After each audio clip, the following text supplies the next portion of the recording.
एक AC duct से उसे देखती है, लेकिन यहाँ पर एक स्पाइडर जैसा दिखने वाला टूल उस एसी डक्ट के अंदर रखा हुआ था, जिस वजह से कैमरा की नजर भी उसके ऊपर आ चुकी थी और साथ ही साथ अलार्म्स भी ऑन हो जाते हैं, जो देखकर वो लड़की बच के भागने लगी और सारे गार्ड्स का टेंशन उस पर ही आ गया। इसके बाद वो आकर गोगा के इंस्ट्रक्टर को सारी बातें बता देती है। वो इंस्ट्रक्टर उसे मिशन से विड्रॉ करने का एक मौका देता है और वो लड़की इसके लिए मना करती है। इस पर इंस्ट्रक्टर खुश होता है क्योंकि उन्हें ऐसे ही किसी की तलाश थी जो कि टोकी सारा की पावर्स देखने के बावजूद भी पीछे ना हटे। अगली सुबह इत्की के सभी क्लासमेट्स का टेस्ट होता है, लेकिन यहाँ पर तो उनके सारे क्वेश्चंस ही अलग थे, जिससे कीरेई और इत्की की हालत बिल्कुल खराब हो जाती है। इधर गोगा वाले उनके चेहरे का रिएक्शन देखकर काफी खुश थे, क्योंकि असल में तो उन लोगों ने ही उसकी इसमें रखे आंसर्स को पहले ही बदल दिया था। इसके बाद वो सभी डिप्रेस होकर पड़े थे, लेकिन तभी रियोको आकर उन्हें बताती है कि क्वेश्चंस भले ही अलग थे, लेकिन उसे सारे आंसर आते थे। दूसरी तरफ इत्की की फैमिली का सीन दिखाया गया, जहाँ पर इत्की की मॉम टोकी साड़ा से पूछती है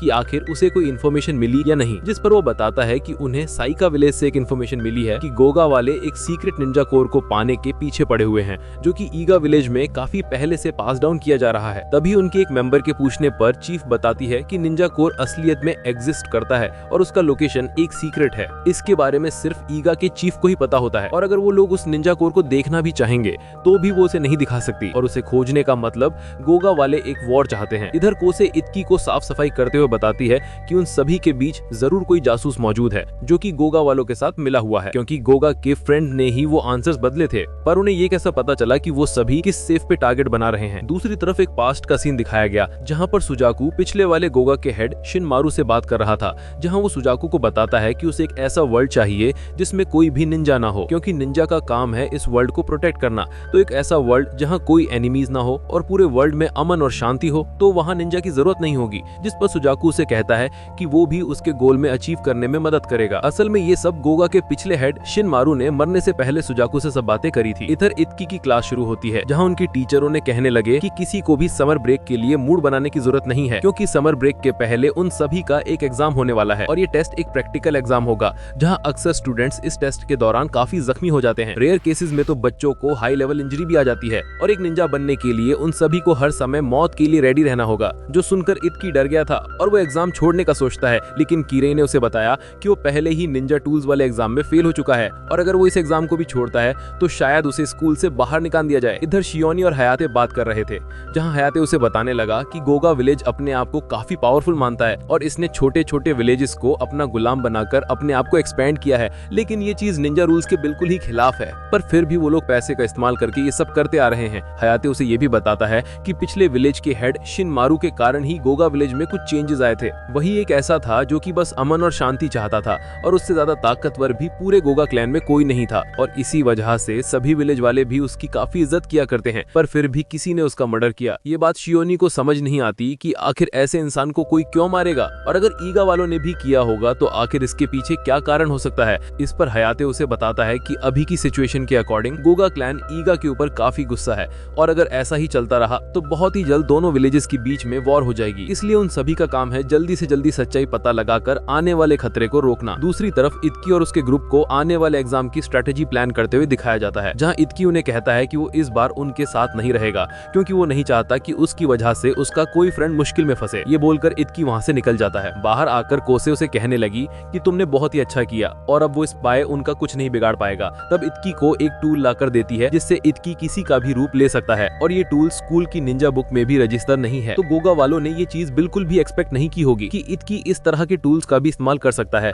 इसके बाद कोसे इत्की को आकर बताती है कि वो प्रैक्टिकल एग्जाम में पहले अटैक करेगी। इसमें वो सबसे पहले जाकर सुजाकू से लड़ेगी क्योंकि अभी की सिचुएशन में वो सच में इत्की को मारना चाहता है और प्रैक्टिकल एग्जाम का फायदा उठाकर वो जरूर इत्की को मारने की कोशिश करेगा। इसलिए वो कोसे उसे पहले ही मारकर हराना चाहती है और यही रूल है एक निंजा का, या तो मारो या तो मरो। इत्की इस पर कुछ नहीं कहता और उसे ये चीज बहुत बुरी लगती है। इत्की बाहर आता है, जहाँ बाहर प्रिंसिपल उसे अपने पास बुलाते हैं। यहाँ इत्की उनसे पूछता है कि क्या निंजा किलर्स होते हैं और क्या एक निंजा किलर होने के कारण ही उसके फादर की डेथ हुई है। इस पर प्रिंसिपल कहते हैं कि ऐसा कुछ नहीं है और साथ ही वो ये भी बताते हैं कि इत्की अकेला नहीं है जिसने वो सवाल पूछा है। उसके फादर और गोगा के पिछले लीडर ने भी उनसे यही सवाल पूछा था और इस सवाल का जब प्रिंसिपल ने उन्हें जवाब दिया था तो उनका भी कुछ ऐसा रिस्पॉन्स था कि वो कभी भी ऐसे नहीं बनेंगे। अगले सीन में कोसे इत्की को प्रैक्टिकल एग्जाम की प्रैक्टिस करा रही थी। इस एग्जाम ने इन्हें सामने वाले निंजा का निंजा कोड चुराना होगा। इत्की डायरेक्टली जाकर कोसे से उसका निंजा कोड छीनने की कोशिश करने करने लगा, पर इस तरह से इसे लेना इतना आसान नहीं है। इसका मतलब था इत्की को छुपकर और छीन कर लेना होगा। इसके लिए इत्की काफी प्रैक्टिस करने लगता है। पहली प्रैक्टिस में इत्की फेल हो गया, जिस वजह से वो दूसरी प्रैक्टिस करता है, जो कि था पकड़े जाने पर भागना शुरू करना। प्रैक्टिस खत्म होने के बाद इत्की और कोसे सुजाकू को मारने का प्लान बनाने लगते हैं, जहां वो इसे एक पेपर पे ड्रॉ कर रहे थे और आखिर में वो लोग इस पेपर को फेंक कर वहां से जाने लगे। पर तभी एक स्टूडेंट वहां आकर पेपर को उठा लेता है और साथ ही इधर गोगा के स्टूडेंट्स की भी मीटिंग चल रही थी, जहां पर सुजाकू सभी को अपना प्लान समझा रहा था। अगले दिन उनके टीचर एग्जाम स्टार्ट करती है, जहां टीचर सभी को एग्जाम के रूल्स अच्छी तरह समझाकर एग्जाम शुरू करती है। एग्जाम स्टार्ट होने पर कोसे सुजाकू की तरफ बढ़ती है और इधर गोगा के स्टूडेंट्स इत्की की तरफ बढ़ने लगते हैं। पर जहां ये लोग इत्की को खोजते हुए पहुंचे, वहां पहले से ही इत्की ने बेहोश करने वाले गैस को प्लांट कर रखा था, जिससे ये सभी बेहोश हो जाते हैं। और साथ ही अब इस चीज से इन्हें इनका स्पाई भी मिल गया, क्योंकि इत्की और कोसे ने जानबूझकर वो मैप बनाकर वहां पे फेंका था ताकि मछली जाल में आके खुद फंस जाए। इतने में ही वो लड़का इत्की से झुककर माफी मांगने लगा, क्योंकि गोगा वालों ने ही उसे ये सब करने को कहा था। अगर वो उन लोगों का साथ नहीं देता तो गोगा वाले उनकी विलेज को भी तबाह कर देते। तभी एक और लड़का इत्की को खोजते हुए वहां पहुंचा, लेकिन इत्की पहले से ही भेस बदल कर बैठा हुआ था और जैसे ही वो इत्की को खोजते हुए आगे बढ़ने लगा, इत्की उस पर पीछे से अटैक ही करने वाला था, पर वो लड़का उसे डॉज कर लेता है। अब इस वजह से इत्की का मास्क भी हट गया, जिससे वो अपनी रियल फॉर्म में आ जाता है। और तभी यहाँ पर एक ट्विस्ट मिला कि असल में इस लड़के ने भी एक ऐसा ही मास्क पहना हुआ था और ये कोई और नहीं बल्कि अपना सुजाकू है। दूसरी तरफ कोसे, जिसको सुजाकू समझकर अटैक करने गए, वो कोई और ही है। यहाँ इत्की सुजाकू से बचते हुए भागने लगा, पर वो उसके ऊपर पैर मारकर उसे गिरा देता है। इत्की फिर भी लगातार भागता ही है, जैसा कि उसने कोसे के साथ ट्रेनिंग की। सुजाकू इत्की पर अब भी हमले करने लगा और उसे इस बात को कबूल करने के लिए कहता है कि ईगा विलेज ने ही शिनमारू का मर्डर किया है। सुजाकू इस वक्त काफी गुस्से में था, जो देखकर इत्की उससे दूर भागना ही सही समझता है। इत्की स्मोक स्क्रीन का इस्तेमाल करके सुजाकू के कोर पर अटैक करके उसे डिस्ट्रॉय कर देता है और इतने में एग्जाम का टाइम भी खत्म हो गया। इत्की वहीं बेहोश होकर गिर जाता है। जब उसकी आंखें खुली तो कोसे और बाकी सभी उसके सामने ही थे। रियो को बताती है कि कोसे की हालत खुद भी खराब थी, लेकिन वो इत्की के बेहोश होने के बाद यहाँ से हिली तक नहीं। तभी इत्की के अंकल को दिखाया गया, जो कि एक इंडस्ट्री के अंदर घुस रहा था, जहाँ उसे वही गोगा की एजेंट फॉलो करती है। इत्की के अंकल उसे जानबूझकर एक चैम्बर के अंदर ले आते हैं। यहाँ पर शिनमारू के बॉडी के साथ कुछ एक्सपेरिमेंट्स चल रहे हैं, उसकी बॉडी का सारा डेटा निकालने के लिए। इसी चैम्बर में इत्की का अंकल भी था, लेकिन आगे बढ़ते हुए वो एजेंट उससे टकराती है और इससे पहले वो इनविजिबल था, लेकिन वो अब दिखने लगता है। वो एजेंट किसी तरह अपनी आवाज को कंट्रोल करके इत्की के अंकल के साथ बाहर निकलती है। बाहर आकर इत्की का अंकल उससे कहता है कि अगर तुम्हें फॉलो करना ही है तो अच्छे से करो। उस लड़की को समझ नहीं आता कि उसने उसे क्यों फॉलो करने दिया और ये सब क्यों दिखाया, लेकिन इस पर इत्की का अंकल उससे कहता है कि तुम ही एक स्पाई हो और ये सब तुम्हें खुद ही पता लगाना होगा। अब अगले दिन का सीन दिखाया गया, जहाँ किरई सुजाकू के पास आती है। असल में किरई सुजाकू को ही अपना मास्टर मानती थी और वो उसके लिए काम करती आ रही है। इसका मतलब था कि वो इत्की और बाकियों के बीच रहकर उनकी इन्फॉर्मेशन लेकर सुजाकू को लाकर देती है। तभी किरई का एक पास्ट का सीन दिखाया गया, जहाँ उसका फादर उसे बता रहा है कि चोरी, षड्यंत्र, कत्ल और धोखा, ये सब चीजें एक शिनोबी का असली मकसद होता है और किरई को भी इस परंपरा को फॉलो करना होगा। यही उसकी किस्मत है, क्योंकि उसका जन्म फेमा विलेज में हुआ है। अब समर के हॉलीडेज शुरू होते हैं, जहाँ इत्की अपने सारे फ्रेंड्स को लेकर अपने घर आ चुका था और यहाँ पर इत्की की मॉम से ये पता लगता है कि रियोको के फादर की शॉप पूरी तरह से जल चुकी है। जहाँ इत्की के अंकल टोकीसादा को यकीन है कि ये जरूर गोगा वालों का ही काम है। इस वजह से साइका विलेज के चीफ को गोगा के आने वाले ऑफर्स को ना चाहते हुए भी एक्सेप्ट करना होगा, नहीं तो ऐसा ही चलता रहा तो पूरा साइका विलेज इसी तरह खत्म हो सकता है। इधर इत्की की मॉम सभी को एंजॉय करने के लिए कहती है और अब कुछ देर बातें करने के बाद किरई चुपके से इत्की के घर की जांच पड़ताल करने लगती है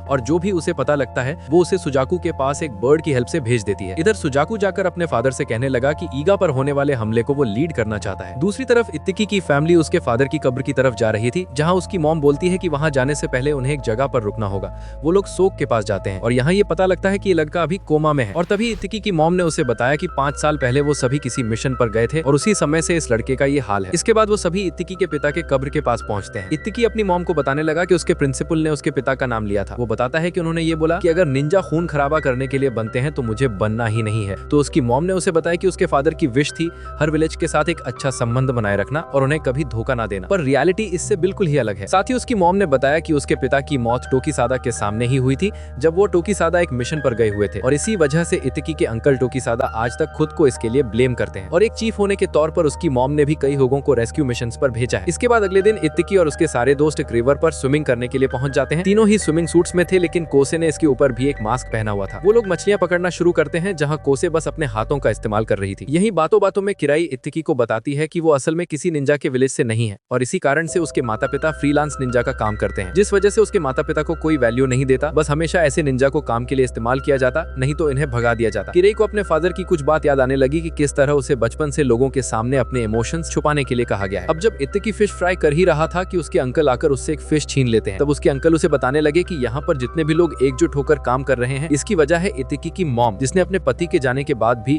अपने काम में कोई कसर नहीं छोड़ी। साथ ही वो बताते हैं कि असल में कोसे का भी कोई परिवार नहीं था, क्योंकि उसके फैमिली वालों ने उसे हमेशा के लिए छोड़ दिया। लेकिन तब इत्तेकी की मॉम ने कोसे को अपने साथ रखा और अभी के समय पर कोसे उनके लिए जान भी दे सकती है। तभी उसके अंकल उसकी सारी फिश लेकर भाग जाते हैं और इत्तेकी को इस बात का पता भी नहीं चलता। वो अंकल एक फिश लाकर शियोनी को देता है, जो कि कब से छुपकर उसके ऊपर नजर रखे हुए थी। इतनी मेहनत करने के बावजूद वो छुपने में कामयाब नहीं है। शाम में इत्तेकी के अंकल ने कुछ ज्यादा ही पी ली थी, तो वो अपने होश ही खो बैठता है। तब इत्तेकी को ईगा विलेज के कुछ लोग आकर एक कहानी बताने लगे कि असल में जब इत्तेकी के फादर की डेथ हुई थी तो टोकीसादा बहुत ही ज्यादा गुस्से में था और उस वक्त उसकी लड़ाई एनएन फोर्स के एक मेंबर से हो गई।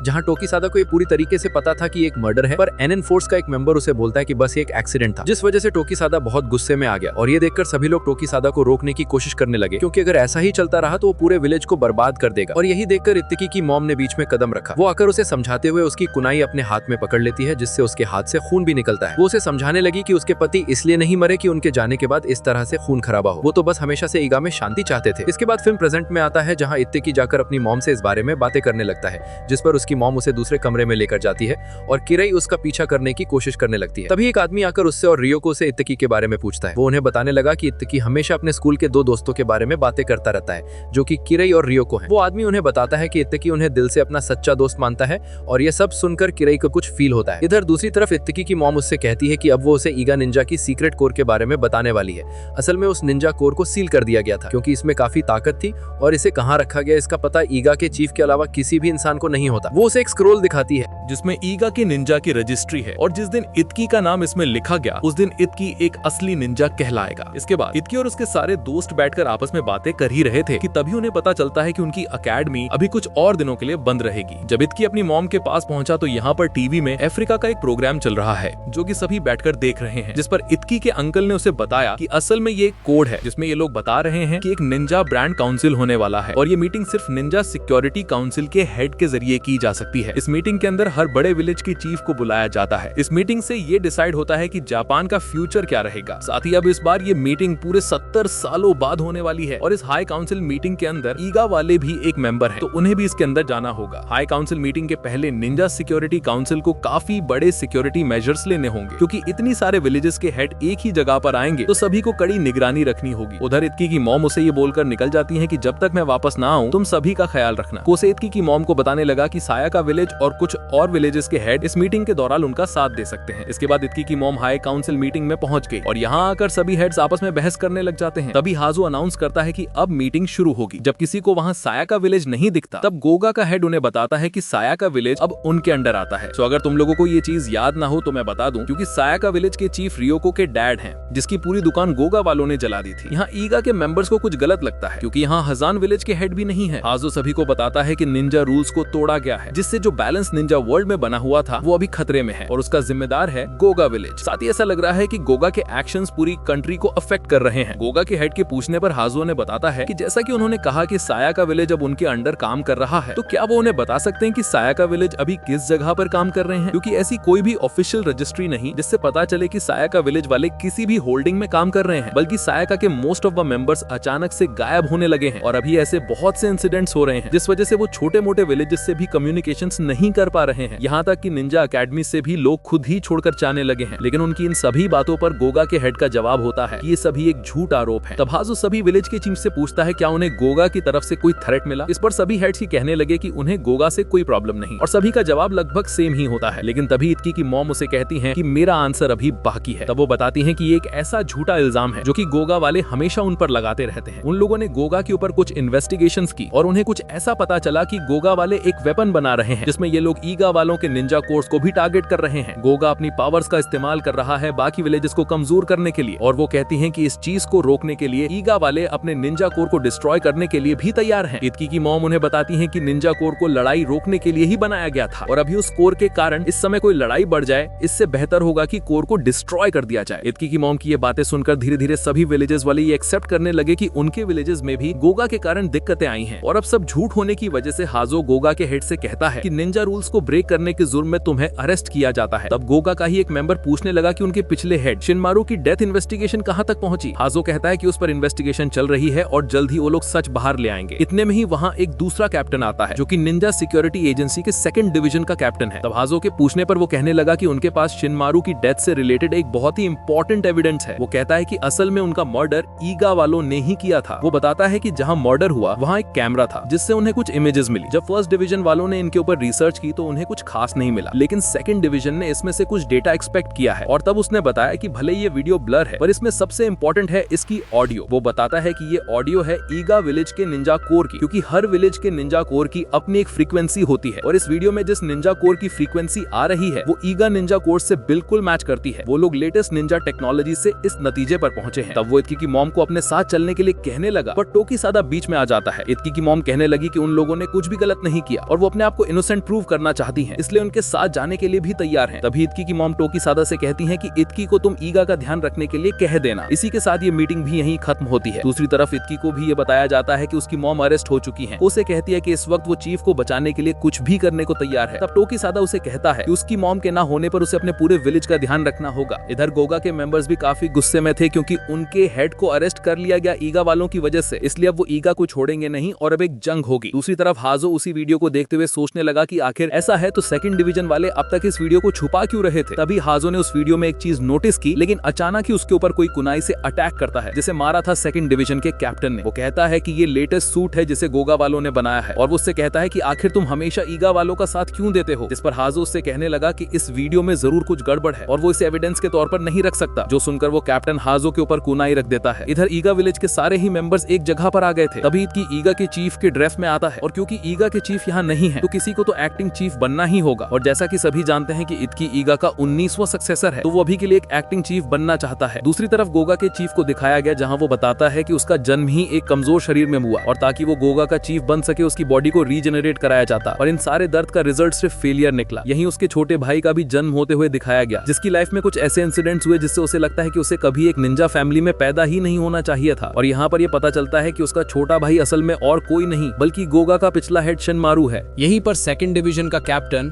गोगा के चीफ को बाहर निकालते हुए उससे देर से आने के लिए माफी मांगता है। इसके बाद वो एनएससी में आकर अनाउंस करता है कि 72 घंटों से उन्हें डिवीजन 1 के कैप्टन का कुछ पता नहीं लगा, तो इसलिए अब एनएससी के हेड की सारी अथॉरिटीज वो अपने हाथ में लेगा। शियोनी के पूछने पर कहता है कि उन्हें ढूंढने में ऑलरेडी काफी सारे लोग लग चुके हैं और गोगा के हेड के लैक ऑफ एविडेंस होने के कारण उन्हें रिलीज करना होगा। और अगर इतुकी के चीफ की बात की जाए जो कि इतुकी की मॉम है तो उनके जरिए ये पता लगाया गया है कि वही थी मास्टरमाइंड गोगा के हेड के मर्डर के पीछे और निंजा रूल्स के अकॉर्डिंग उन्हें एग्जीक्यूट भी किया जाएगा। साथ ही इस आदमी ने शियोनी को डिवीजन 1 का कैप्टन भी बना दिया, जिसके बाद डिवीजन 1 के मीटिंग में शियोनी सभी को समझाने की कोशिश करने लगी कि डिवीजन 2 का कैप्टन ही रिस्पॉन्सिबल है उनके हेड के गायब होने के पीछे और इसका मतलब डिवीजन 2 का कैप्टन गोगा वालों के साथ है जो कि सरासर रूल्स के खिलाफ है। उनके एक मेंबर के पूछने पर शियोनी उसे बताने लगी कि उसने जानबूझकर ही उसे कैप्टन बनाया क्योंकि डिवीजन 2 के कैप्टन को ये अच्छी तरीके से पता है कि शियोनी कुछ भी संभाल नहीं सकती, इससे उसके लिए चीज बहुत ही आसान हो जाएगी। और आखिर में शियोनी के कहने पर सभी मिलकर डिसाइड करते हैं कि सब मिलकर एनएससी के हेड को ढूंढेंगे। तभी वो कैप्टन गोगा के हेड को लेकर इतगी की मॉम के पास आता है।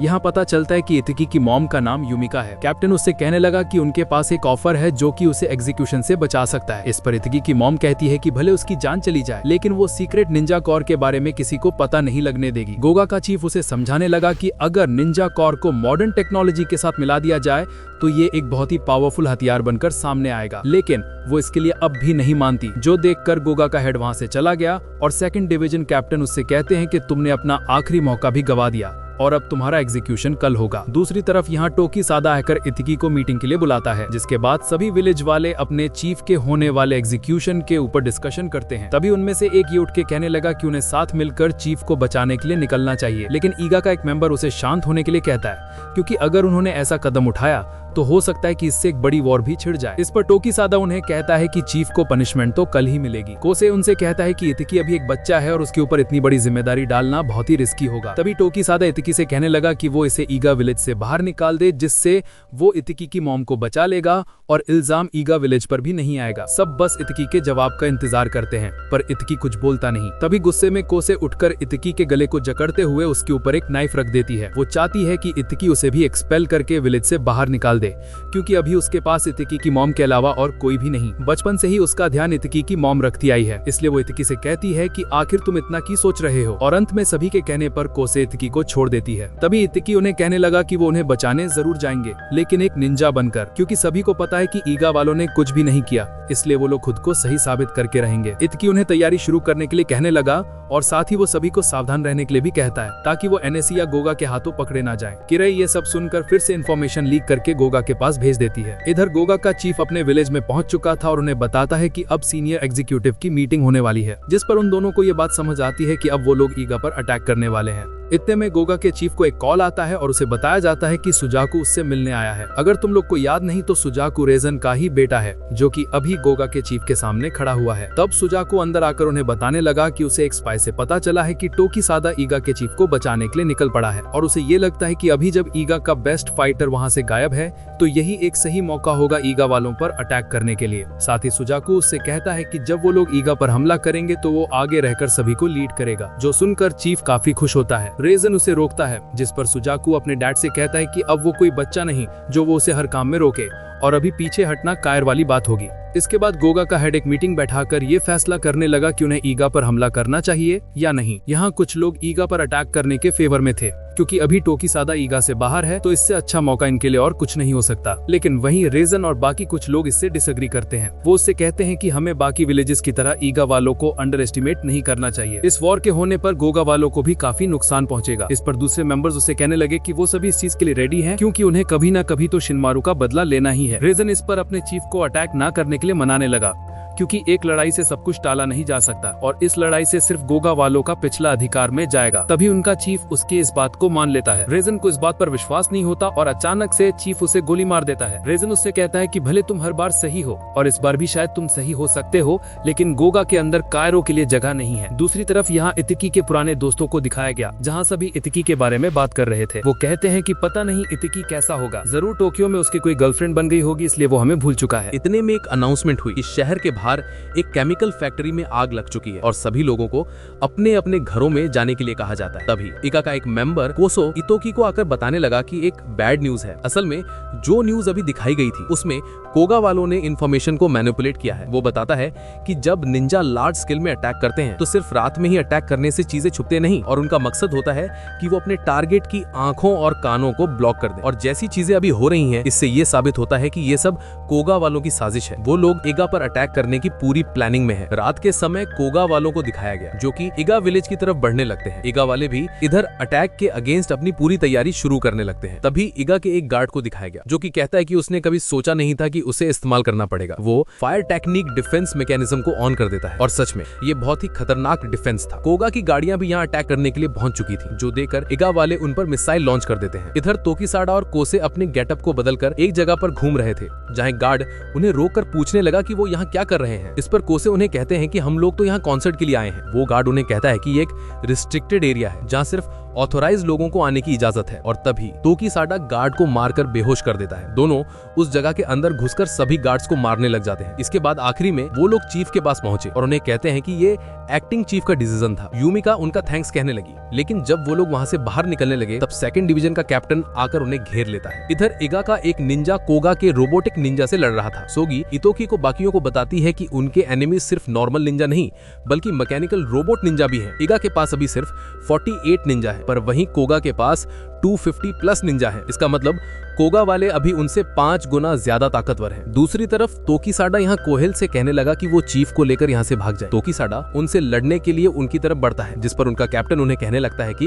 उन्हें आप लोग की साइडा को जिंदा रखने की कोई जरूरत नहीं, इसलिए उसे मार दो। ईगा के निंजा मैकेनिकल निंजा से फाइट करते हैं और इस फाइट में उन्हें पता लगता है कि 1-on-1 बैटल में मैकेनिकल निंजा ज्यादातर ताकतवर नहीं है। बस बात यह है कि ये निंजा नंबर्स में ज्यादा है। इतोकी कुछ सोचने लगा। इतोकी के पूछने पर वो उससे कहता है कि कोगा के पास इतने सारे निंजा हैं, तो वो सब मिलकर एक बार में ही अटैक करके उन्हें खत्म कर सकते हैं, तो आखिर ऐसा क्यों नहीं करते हैं। ये सुनकर रियोको सोगी से पूछने लगी कि आखिर कोगा के निंजा कितने हिस्सों में बटे हैं। इस पर वो बताती है कि हर यूनिट में एक कोगा का निंजा है और 4 मैकेनिकल निंजा, और इसका मतलब है कि उनके मेनली ग्रुप्स मैकेनिकल निंजा से ही बने हैं। इतोकी उनसे कहता है कि वो सभी ईगा निंजा को ये कह दें कि अगर वो कुछ भी उन मैकेनिकल निंजा के बारे में नोटिस करें तो यहाँ डायरेक्ट रिपोर्ट करें, और साथ ही अगर हो सकता है तो किसी एक मैकेनिकल निंजा को पकड़कर यहाँ ले आए। इधर कोगा की मीटिंग दिखाई गई, जहाँ एक एक आदमी बताता है कि उनकी 29% ऑफ निंजा फोर्स डिस्ट्रॉय हो चुकी है, पर अभी तक एक भी ह्यूमन निंजा की रिपोर्ट नहीं आई। इसके बाद एक ईगा निंजा एक मैकेनिकल निंजा को लेकर इतोकी और रियोको के पास ले आती है। रियोको इस मैकेनिकल निंजा की जांच पड़ताल करके बताती है कि चाहे वो कुछ भी कर ले, एक निंजा सूट के अंदर निंजा कोर का लगा होना बहुत जरूरी है एक ह्यूमन को उसकी एबिलिटी से ज्यादा पावरफुल बनाने के लिए। लेकिन ये निंजा कोर की पावर बस लिमिटेड होती है। इतोकी के पूछने पर रियोको समझाने लगी कि मशीन में जो निंजा कोर लगा है वो एक fix amount of energy provide करता है और इसी वजह से ये मैकेनिकल निंजा 1 घंटे से ज्यादा काम नहीं कर सकते। इतोकी को समझ आ गया कि अगर इन मैकेनिकल निंजा के अंदर लिमिटेड एनर्जी है तो इसका मतलब साफ है कि वो लोग ईगा के सीक्रेट निंजा कोर के पीछे पड़े हैं, क्योंकि ईगा के सीक्रेट निंजा कोर की एनर्जी इनफाइनाइट होती है, इसलिए कोगा वाले उसे ही टारगेट कर रहे हैं। रियोको कहती है कि उसके पास एक प्लान है। असल में एक निंजा कोर एक रिचार्जेबल बैटरी की तरह होता है, तो अगर इस हिसाब से देखा जाए तो जरूर कोई जगह ऐसी होगी जहां ये सारे निंजा जाकर अपने कोर को रिचार्ज करते होंगे। ये लोग एक रोटेशन में काम कर रहे हैं, जहां जब तक एक निंजा रिचार्ज करने आता है तब दूसरा बैटलफील्ड में चला जाता है, और अगर वो लोग मिलकर उस रिचार्जिंग पॉइंट को ही उड़ा दें तो उनकी आधी परेशानी तो ऐसे ही दूर हो जाएगी और कोगा वाले पीछे हट जाएंगे। इतोकी के कहने पर सोगी इस पॉइंट को ढूंढती है, तब उसके सामने काफी बड़ा एरिया आता है। रियोको कहने लगी कि रिचार्जिंग यूनिट को ले जाने के लिए ट्रक का इस्तेमाल होगा, तो अब इसमें वही इसे छांटने होंगे जहां पर ट्रक का आना जाना हो सकता हो। और जब सोगी इसका पता लगाती है तो उनके सामने ऐसी 5 जगह आ गई जहां पर वो बेस हो सकता है। पर दिक्कत यहाँ पर ये थी कि अगर ये लोग 5 स्पोर्ट्स को जांचने के लिए ज्यादा आदमी भेजेंगे तो इनका डिफेंस काफी कमजोर हो जाएगा, इसलिए इतोकी कहता है कि वो यहाँ खुद जाएगा। उसे वो लोग मना करने लगे, पर इतोकी नहीं मानता, जो देखकर रियोको भी उसके साथ चलने को कहती है। तब दिखाया जाता है कि कोहिल फिर से इस जानकारी को कोगा वालों को लीक करने वाली थी और वो ऐसा नहीं करती। दूसरी तरफ तोकीसाडा और एनएससी के हेड को दिखाया गया, जहां तोकीसाडा ने बाकी निंजास को मार दिया है। इतने में शोनी अपने मेंबर्स के साथ वहां पहुंचती है, जिस पर एनएससी का हेड उनसे तोकीसाडा को पकड़ने के लिए कहता है, लेकिन अब उन सभी को सारा सच मालूम पड़ चुका है। कोगा का हेड एनएससी के पुराने कैप्टन की डेड बॉडी जलाने के लिए जा रहा था, लेकिन उन्होंने उसे उसी समय पकड़ लिया। तभी शोनी के साथ आए हुए 2 जाल उसे पकड़ लेते हैं और तब तोकीसाडा ने आकर उसे मार के बेहोश कर दिया। शोनी निंजा को तोकीसाडा को जाने देने के लिए कहती है, लेकिन वो सभी नहीं मानते, पर शोने उन्हें किसी तरह मना ही लेती है और असल में उसका मकसद भी यही था कि वो तोकीसाडा को यहाँ से निकाल पाए। इधर कोगा वालों को दिखाया गया, जिनकी अब बिल्कुल ही फट चुकी थी, क्योंकि तोकीसाडा अभी ईगा विलेज के लिए निकल चुका है। यहाँ इतोकी भी उन चार्जिंग पॉइंट्स के पास पहुंचता है, जहाँ एक नहीं बल्कि काफी सारे चार्जिंग पॉइंट्स थे। ये चार्जिंग यूनिट्स इतने ज्यादा और आसपास फैले हुए हैं कि उन मशीन्स को अपनी एनर्जी कंजर्व करने की भी जरूरत नहीं। इतोकी रियोको से कहने लगा कि उन्हें चार्जिंग यूनिट्स को अभी उड़ा देना चाहिए, क्योंकि अभी उनका डिफेंस सबसे कमजोर लग रहा है। रियोको को अभी लगा ही था कि इतोकी ऐसा कुछ करने की सोच रहा है, इसलिए वो अपने साथ पहले से ही कुछ ग्रेनेड्स लेकर आई है। अगर वो इन्हीं चार्जिंग यूनिट्स पर इस्तेमाल करेंगे तो वो एक चेन रिएक्शन से एक धमाका स्टार्ट कर सकते हैं और इससे आसपास के मैकेनिकल निंजास भी डिस्ट्रॉय हो जाएंगे। यहाँ पर ये करना बहुत ही मुश्किल था, क्योंकि उन्हें फिजिकली जाकर उन ग्रेनेड्स को चार्जिंग पॉइंट्स पर लगाना था। रियोको उसे एक वॉर मशीन दिखाते हुए बताती है कि इससे वो निंजा की ट्रांसमिशन सिग्नल को ब्लॉक कर सकती है। अगर सीधा सीधा बोले तो इससे वो लोग निंजा को 10 सेकंड्स के लिए रोक सकते हैं। जिसके बाद इतोकी आगे बढ़ने लगा और रियोको ट्रांसमिशन डिवाइस ऑन कर देती है, लेकिन यहीं पर इतोकी से सुजाकू आकर टकराता है और आकर इतोकी के ऊपर शूरिकेन से अटैक करता है। रियोको ने भी सुजाकू को कूदकर पकड़ लिया, लेकिन इतने में ही अब सारे निंजास वापस से एक्टिवेट हो जाते हैं। एक मैकेनिकल निंजा इतोकी को पकड़कर उससे ग्रेनेड्स छीन लेता है। वो निंजा ग्रेनेड को लेकर चार्जिंग यूनिट की तरफ भागने लगता है। सुजाकू उसे रोकने की कोशिश करने लगा, पर वो उसे चार्जिंग यूनिट पर फेंक देता है, जो देखकर इतोकी ने जल्दी से बम एक्टिवेट करके उसे ब्लास्ट कर दिया। ब्लास्ट से इतोकी बेहोश हो गया और रियोको आकर उसे उठाती है। इतोकी जल्दी से उस मैकेनिकल निंजा के पास जाकर पहुंचता है, जहां उसका मास्क हटाने पर उन्हें पता लगता है कि ये तो किगी है। इतोकी उससे पूछता है कि आखिर उसने ऐसा क्यों किया। इधर कोगा वालों को दिखाया गया, जहां उन्हें समझ नहीं आता कि अब वो क्या करे, क्योंकि उनके चार्जिंग यूनिट्स को डिस्ट्रॉय कर दिया गया है और मैकेनिकल निंजास के बिना वो लोग ईगा को नहीं हरा सकते। इसलिए वो सभी अपने निंजास को वापस बुलाने का फैसला करते हैं। इसका सीधा मतलब है कि ईगा विलेज की जीत हुई। इधर शोनी एनएससी के हेड के पास आती है और उससे पूछने लगी कि क्या कोगा के हेड ने ही उसे पिछले कैप्टन को मारने के लिए कहा था, जिस पर वो कोई जवाब नहीं देता। शोनी उसे बताती है कि कोगा वालों को अब तुम्हारी कोई चिंता नहीं, उन्होंने सीधा सीधा ये कह दिया कि पिछले हेड को तुमने ही मारा था, लेकिन वो फिर भी किसी बात का जवाब नहीं देता, जो देखकर शोनी वहाँ से चली जाती है। उसके जाने के बाद तभी वो कहता है कि अभी ये सब खत्म नहीं हुआ, और उसी वक्त वो अपने हाथों से एक निंजुत्सु का साइन बनाता है। इधर यूमिका भी ईगा विलेज पहुंच गई, जहां उसे पता लगता है कि सभी लोग अब बिल्कुल ठीक हैं और कोगा वाले भी अब पीछे हट चुके हैं। तभी उस एनएससी के हेड के निंजुत्सु करने की वजह से कोसे को कुछ होने लगता है। वो अपने चीफ की गर्दन पर एक चाकू रखकर सभी को बाहर जाने के लिए कहती है, और अगर कोई अंदर आया तो वो इसे यहीं खत्म कर देगी। वो उससे यूमिका का सीक्रेट निंजा कोर मांगती है, जहाँ सोगी भी इतोगी को सब बताने लगी कि यहाँ पर आखिर क्या हो रहा है। कोसे उसे एक रूम में लेकर पहुंचती है, जहाँ यूमिका उससे कहने लगी कि इसका मतलब वो उसी समय का इंतजार कर रही थी, लेकिन कोसे उसकी कुछ भी बात नहीं सुनती। वो बस निंजा कोर मांगने लगती है। युमिका उससे पूछती है कि आखिर तुम हो कौन, पर कोसे कुनाई से उसके फेस पर मारती है। कोसे होश में नहीं थी, जो देखकर युमिका उसका मास्क हटाती है और फाइनली जिसका तुम लोग बेसब्री से इंतजार कर रहे थे वो समय आ चुका है। यहाँ पर होगा कोसे का फेस रिवील। जैसे ही युमिका उसका मास्क हटाती है तो वो देखती है कोसे अपने होठों को ही कसकर काट रही है। युमिका सब समझ गई थी और उसे गले लग जाती है, लेकिन तभी कोसे के दिमाग में फिर से कुछ होना शुरू हो जाता है और वो नीचे गिर जाती है। युमिका को लगा कि कोसे अब ठीक हो चुकी है, लेकिन उसी वक्त अचानक कोसे उसे मार देती है। इधर इतोकी भागते हुए अंदर आता है और जल्दी से अपने घर में पहुंचता है, जहां सभी देखते हैं कि युमिका अब मर चुकी है। इतने में टोकीसाडा भी वहां आता है और उसकी हालत भी अब रोने जैसी होती है। अगले सीन में इतोकी सोगी के साथ बैठा हुआ था, जहां वो उसे कहते हैं कि उनकी चीफ नहीं रही तो अब इतोकी को ही ऑफिशियल ईगा का चीफ बनना होगा और कोसे की कस्टडी टोकीसाडा के पास है। और जैसे ही सारी सच्चाई सामने आ जाए, इतोकी को तैयार रहना होगा कोसे को सजा सुनाने के लिए। तभी पास्ट का एक सीन दिखाया गया जहां युमिका जमीन पर पड़ी थी और टोकीसाडा कहता है कि वो कोसे को अपनी कस्टडी में लेना चाहेगा। डॉक्टर्स बता देते हैं कि वो अब कुछ नहीं कर सकते, पर इतोकी किसी की नहीं सुनता और डॉक्टर को कहने लगा कि वो लोग ऐसे हार नहीं मान सकते। उसके बाद कोगा विलेज का एक सीन दिखाया गया जहाँ एक आदमी हेड से कहता है कि उन लोगों ने बाकी विलेज के हेड को लगभग पकड़ ही लिया है या तो मार दिया है। साथ ही वो कहता है कि वो अब सब ईगा पर दूसरा हमला करने की तैयारी कर रहे हैं। जहाँ सुजाकू एक बेंच पर बैठा था, जहाँ एक आदमी आकर उससे कहता है कि तुम्हारे लिए ये अच्छा होगा कि तुम कोगा वापस ना जाओ, क्योंकि अभी कोगा का हेड उन सभी को मार रहा है जो कि अभी उसके काम में दखल दे रहा है। सुजाकू के पूछने पर वो आदमी बताता है कि उसके पिता के मरने के पीछे का रीजन भी यही था कि उन्होंने कोगा के हेड का अपोज किया था।